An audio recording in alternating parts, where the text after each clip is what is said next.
అండి. ప్రస్తుతం తెలంగాణలో రేవంత్ రెడ్డి పరిపాలనా విధానం మీకు ఏ విధంగా అనిపిస్తుంది? చాలా బాగుంది. అంటే చాలా బాగుందంటే ఏ అంశం పైన బాగుందంటున్నారు? అన్ని రకాలుగా ఆ.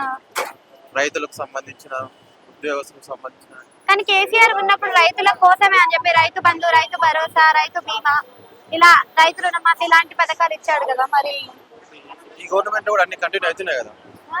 ఈ గవర్నమెంట్ కూడా అన్ని కంటిన్యూ అవుతున్నాయి కదా. ఏ పథకం తీసేయలేదు కదా. రైతు రుణమాఫీ అందరికీ అందలేదు అంటున్నారు కదా. అందరికి ఇస్తా అని మాట ఇచ్చింది కదా. ఆ. కొన్ని ఏమైనా టెక్నికల్ ప్రాబ్లమ్స్ తోటి ఏమైనా ఆగిపోతే అవి కూడా క్లియర్ చేస్తా అని చెప్పారు కదా. ఇప్పుడు ఫ్రీ పథకాలు అనేవి ఇస్తున్నారు కదా, అవి కరెక్టే అంటారా? ఫ్రీ పథకాలు అంటే కొన్ని పథకాలు అనేవి కరెక్టే, కొన్ని పథకాలు ఆలోచించి చేసుకోవచ్చు.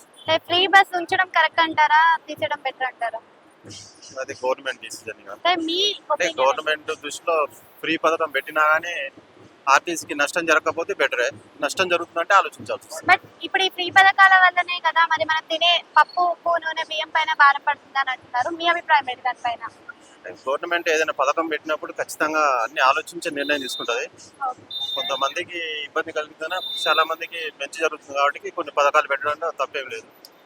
కాకపోతే అన్ని రకాలుగా ఆలోచించి ఏదన్నా ఎక్కువ నష్టం జరుగుతున్నప్పుడు ఆ పథకం మీద మళ్ళీ పునరాలోచించుకొని దాంట్లో ఉన్న లోటుపాట్లను సరిదిద్దుకుంటే మంచిగా ఉంటుంది. Thank you.